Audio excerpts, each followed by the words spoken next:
8월 5일 화요일 아침 묵상 구약성경 스가랴 1장 1절에서 6절 내게로 돌아오라 라는 말씀을 가지고 살펴보도록 하겠습니다. 한번 따라하겠습니다. 내게로 돌아오라. 스가랴서의 특징을 좀 이해해야 이제 스가랴서를 아침마다 묵상할 때 우리가 좀 도움이 되겠지요. 쉽게 얘기해서요.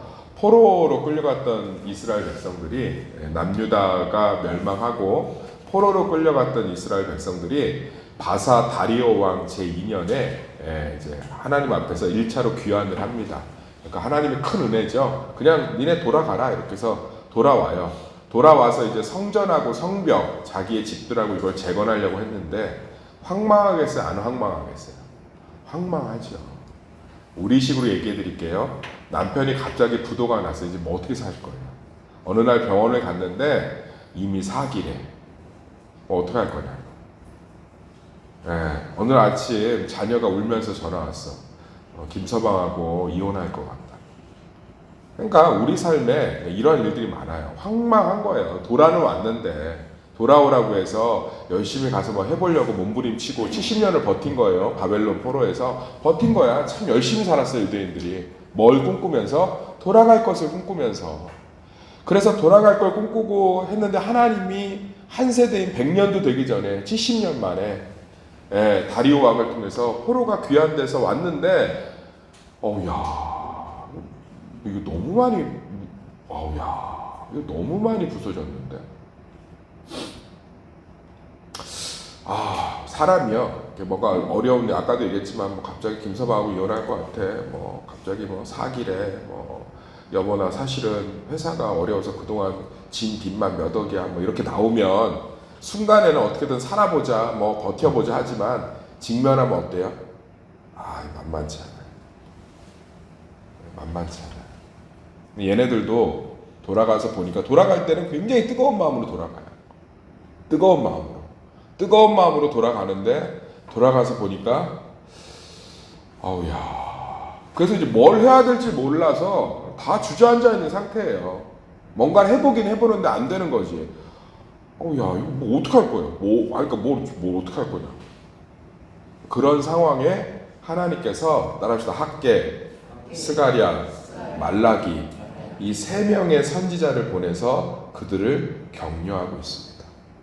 학개 선지자는 니네들이 왜 망했는지를 깨닫게 하고 말라기 선지자는 너희들이 어떻게 해야 될지를 알려주고 스가랴 선지자는 위로해줘요. 힘내라, 할 수 있다. 스가랴 진짜 좋아요. 그러니까 하나님이 세 명의 선지자를 보내시는 거예요. 이해되시죠? 그러니까 딱 돌아왔어요. 정말 믿음 있는 사람들이에요. 많이 안 돌아갔어요. 왜냐하면 바벨론에서 70년을 사니까 이제 먹고 살만하고 다시 돌아간다는 건 쉽지 않은 거예요. 그런데 돌아왔는데 믿음 좋은 사람이고 의지 있는 사람들인데 황량에서 주저앉아 있으니까 하나님의 속이 불이 타서 세 명을 보내요. 학계. 그러니까 이래서 망한 거니까 다시는 이러면 안 돼. 참 하나님 그 학계 스가랴 말라기 보면 하나님이 정말 살아계신 인격체라는 게 느껴져요. 인격체라 위격체죠. 하나님이시니까 사람이 아니니까. 너 진짜 우리 자녀들 망하고 나면 뭐라고 그래요? 너 왜 그러니까 김서방하고 그내 결혼 반대했잖아. 그 사람 도박한다고 하지 말라고 몇 번을 얘기했어 하고 이제 말라기 통해서 너 한 번만 더 그런 식으로 하면 가만히 안 있을 거야. 단호하게 얘기하고 이제 그 다음부터 뭐 하죠? 스가랴 통해서 내가 아빠 벌써 김서방 만나러 갔으니까 기다려봐. 하나님이요, 우리요, 참 넘어지고 황망하고 어렵고 당황스럽고 주저앉고 힘들고 두렵고 이럴 때 그냥 막 너 기도 안 해서 그래 깨고 일방적이지 않으세요. 좀 정말 우리 성경을 좀 알았으면 좋겠어요. 학개, 스가랴, 말라기 따라합시다. 학개, 스가랴, 말라기 이 이름만 들어도 위로가 되셔야 돼요. 다시는 그렇게 안 망하길 원해서 학계를 통해서 꼼꼼하게 원인 분석해주고 학계는 꼼꼼하게 원인 분석해줍니다. 말라기 통해서 하나님 엄청나게 뭐라 하시고 강하게 스가랴를 통해서 그래도 니네들 돌아왔으니까 내가 너희들을 통해서 일을 할 것이다. 위로하시고 그래서 하나님이 우리 참 힘들 때 보면 깨닫게도 하시고 무섭게 몰아붙이기도 하지만 위로도 하시는 좀 있습니다. 그러니까 일방적이지 않았으면 좋겠어요. 일방적이지 않았으면 좋겠어요. 네. 하나님 무조건 혼내기만 하는 것 같은데 그렇지 않아요. 그래서 스가랴는 어떤 분위기인지 알겠죠? 네, 스가랴는 어떤 분위기인지 그러니까 주님께 돌아오라는 거예요. 주님께. 그래서 그 얘기를 오늘 이제 쭉 살펴볼 텐데 이제 가서 황량한데 뭐 어디서부터 뭘 손대야 될지 모르잖아요. 어디서부터 손대야 될지 모를 때 우리는 정말 팔 걷어붙이고 일부터 시작한다고. 대한민국 사람들의 특징이. 수습부터 하려고 해요. 얘네들도 수습부터 하려고 하는데 안 된다고. 그래서 하나님이 알려주시는 거예요. 말씀 앞으로 일단 돌아오는 거예요. 할렐루야. 이걸 우리 새벽 성도들이 음성을 듣는 분들이 그래 말씀 앞으로 돌아가는 거지 라고 생각하지 마시고요. 제 설득을 잘 들어보세요. 무슨 문제가 있으면 제일 먼저 여호와께로 돌아오는 건데 오늘 써 있잖아요. 3절 읽어볼까요? 3절 시작. 그러므로 너는 그들에게 말하기를 만군의 여호와께서 이처럼 이르시되 너희는 내게로 돌아오라 만군의 여호와로 말이니라. 그리하면 내가 너희에게로 돌아가리라 만군의 여호와의 말이니라. 누구에게로 돌아오래요? 이럴 때 여호와께 돌아오는데 여호와께 돌아올 때 어디 하나님께로 돌아오는데 하나님이 안 보이잖아. 하나님께로 돌아온다는 게 뭐냐면 4절, 5절, 6절이 무슨 얘기를 하고 있냐면 말씀 앞으로 돌아오는 거예요. 더 쉽게 얘기해 드릴게요. 삶이 힘들고 이렇게 황망하고 어려울수록 수요 예배 말씀을 사모하세요. 금요철에 말씀을 사모하세요. 새벽 예배 말씀을 사모하세요. 주일 예배 말씀을 사모하시라고. 큐티하시라고. 쉽게 얘기해 드릴게요. 그러면 무슨 일이 벌어져? 그렇지. 기도해야지. 말씀 앞으로 돌아와야지. 이게 관념적으로 좋은 얘기다. 돌아가야지. 아유, 내가 정신 차려야지. 이게 아니고요. 정말 이렇게 황망한 고난과 절망 앞에서 말씀으로 돌아오면 무슨 일이 벌어지냐면 첫 번째로 주저앉았던 감정이 희망으로 바뀝니다. 할렐루야. 일을 할 수가 있죠. 뭘 할 수가 있다. 두 번째, 상황을 객관적으로 보게 돼요. 말씀이 딱 기준이 되니까. 이거 그렇게 절망할 상황은 아니다. 그렇게 내가 지금 힘들 상황은 아니다. 그리고 세 번째로 하나님 말씀 앞으로 딱 돌아오면 그 말씀이 우리에게 의지를 불타게 합니다. 그러니까 말씀 앞으로 돌아오면 지식, 이거 상황이 그렇게 나쁘지 않은데? 감정, 내가 너무 지금 절망하고 있구나. 의지, 돌아가자. 한번 해보자.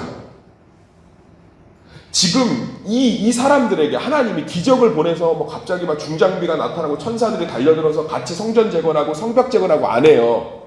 이 주저앉았던 귀환한 사람들이 돌아온 포로들이 이 사람들이 하나님의 학계 스가랴 말라기의 말씀을 듣고 이 사람들이 성전을 재건해요. 할렐루야. 그러니까 문제는 어디 있었다는 거예요? 마음에 있었다는 거예요. 마음에. 근데 이 마음이 사단이 옆에서 계속 절망을 줍니다. 사단이 계속 시각을 좁게 만들어요. 사단이 계속 쓸데없는 거에 집착하게 만듭니다. 그래서 주저앉는 거예요. 자, 제가 볼게요. 정말 그래 말씀 앞으로 돌아가지. 이게 아니라 절박하게 생각해야 한다니까. 절박하게. 아마 스가랴 선지자가 저보다 더 절박하게 선언했을 거예요. 이들 앞에서. 자, 한번 봅시다. 하나님이 가데스 바네아에서 12명의 정탐꾼을 보내죠. 그죠? 그랬더니 가나안 족속을 보고 10지파 10명의 정탐꾼이 뭐라고 그래요? 저들 앞에 우리 메뚜기다. 그거 잘못된 판단이에요. 영적인 판단이 아니라고. 그런데 여호수아 갈렙 뭐예요? 해볼만 하다고 그러죠. 하나님 더 크시다. 그래서 보름 만에 점령할 가나안을 40년을 뺑뺑이 돌잖아요. 가데스 바네아부터 15년이고 15일이면 점령할 가나안 땅을 15년이 걸린다고. 이 사람들한테 하나님이 갑자기, 우리가 생각하는 기독교는 그거잖아요. 이 사람들이 막 지쳐있고 기도하면 갑자기 막 에너지가 임해서 우와 벽돌을 막 200개씩 들고 갑자기 도울 자들이 막 저 동방에서 달려와서 막 다 도와주고 헌금해주고. 이 사람들이, 이 주저앉아 있는 포로 귀환자들이 하나님의 말씀을 들으니까 이거 우리 괜히 절망하고 있었네. 저거 조롱하고 있는 사람들 저 조롱이구나. 우리가 당하고 있었구나. 정신 바짝 차려져요. 할렐루야. 그리고 이 사람들이 다 세워요. 우리는 그래 그럼 좋은 게 좋은 거지. 그럼 막 말씀 앞으로 돌아와야지. 입이 소태 같은데 말씀 앞으로 돌아와야지. 그래야지. 아이씨 내 자식 다 이 모양 이꼴이고 내 가정도 이 모양이야. 나는 다 귀찮다. 절박하게 생각해 보세요. 사단이 원하는 게 뭐겠어요? 그 문제에 계속 끌려다니는 거예요. 상황을 객관적으로 못 보는 거예요. 인간이 죄인이라는 고백은 내가 죄 많지. 어제도 남편하고 싸웠으니까 죄 많아. 이 얘기가 아니에요. 정, 의지가 완전히 타락하고 부패해서요. 제대로 못 봐요. 제대로 몰라요. 감정에 끌려다녀요. 별일도 지나보면 별일도 아닌 거예요. 막 며칠을 막 들어 누워서. 그리고 인생 다 여기 저보다 더 많이 사셔서 산전수전, 우주전, 공중전, 폭파전까지 다 겪으셨잖아요. 진짜 그렇게 죽을 만한 일 인생에 많이 없어요. 그래요, 안 그래요? 하나님이 진짜로 도와야 될 일이면 천군 천사를 보내 돕는 줄 믿습니다. 아람의 군대 같은 경우는 하나는 어떻게 할 수가 없으니까 천군 천사 보내서 싹 쓸어버리시잖아요. 5,000명을 먹일 수가 없으니까 기적을 베푸시잖아요. 기적은 이건 정말 기적 아니면 길이 없을 때 기적을 베푸세요. 선교지에 나가보시면 기적이 천지백깔이에요. 의사가 없는데 어떻게 해요? 환자를. 그럼 목사가 기도하면 그 즉시 나아요. 네팔 선교를 갔는데 그 마을의 족장이죠. 아들이 갑자기 열병으로 쓰러졌어. 선교사님 나보고 빨리 가보재. 의사를 불러야 되는 거 같아요. 의사가 어디 있어요 여기에. 기도하는 즉시 낫더구만. 왜? 거기는 하나님이 일을 하셔야 되는 거예요. 그래서 그 족장에 우리 거기서 사역하는 것 건물 다 렌탈 다 해주고, 그 아들이 성경학교에 오고. 근데 마음이 문제면 하나님이 말씀 앞으로 돌아오길 원하시죠. 할렐루야. 이걸 인생의 절박함, 콩나물 삶을 때 뚜껑 열면 비린내 나는 것처럼 그 절박함,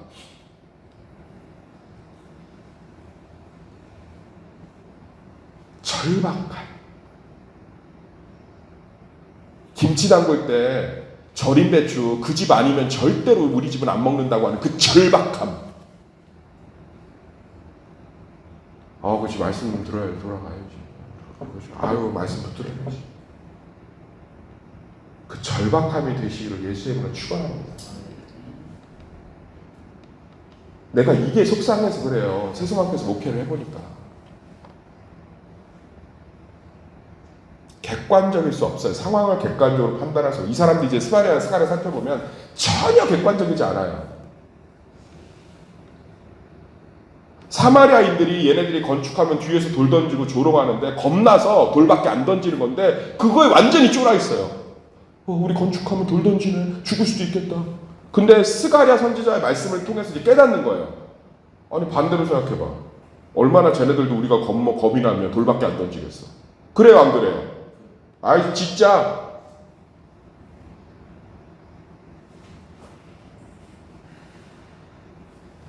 마음의 문제가 아니면 지금도 기적을 횡행하게 일으키시는 줄 믿습니다.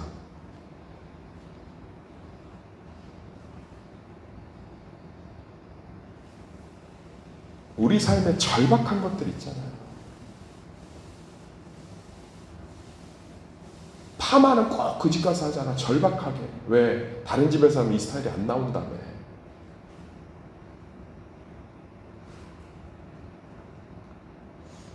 우리 삶에 진짜 아무것도 아닌 거예요. 목숨 걸고 절박한 거 얼마나 많아요.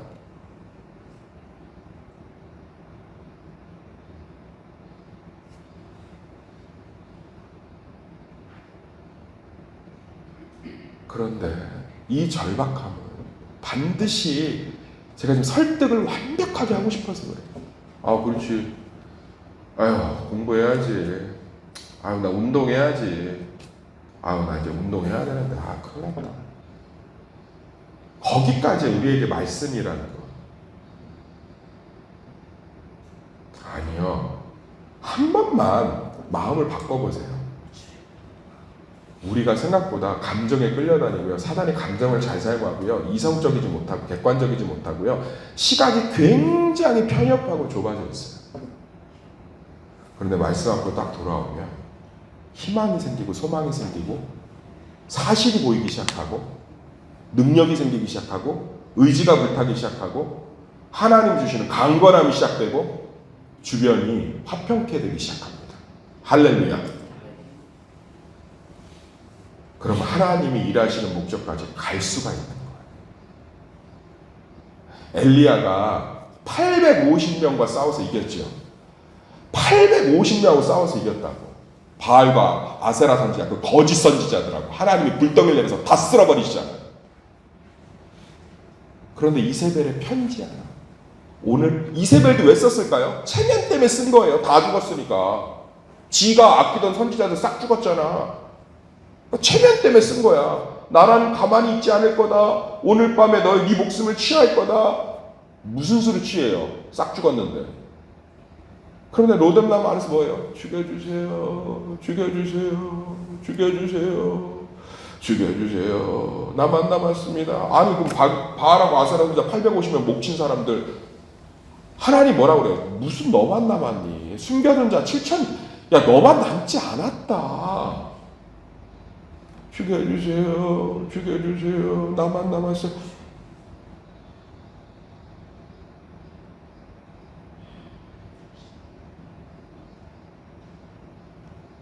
사랑하는 성도님들, 객관적이지 않아요. 객관적이지 않아요.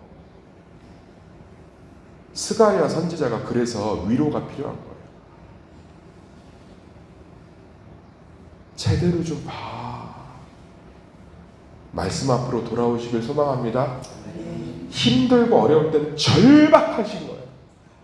지금 뭔가 내가 제대로 못 보고 있다. 제대로 못 느끼고 있다.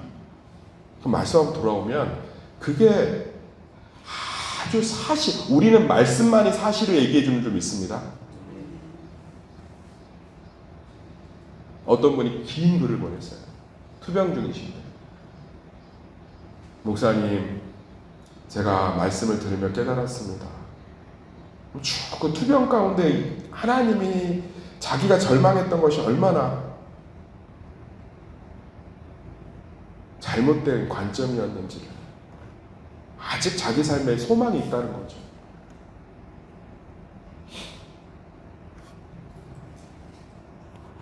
이 말씀이 스가랴에 오는 이 말씀. 내게로 돌아오라 만군의 여호와의 말이니라. 그리하면 내가 너희에게로 돌아가서 성전을 세우리라. 이 놀라운 은혜가 회복되기를 예수의 이름으로 축원하고 축원하고 축원합니다.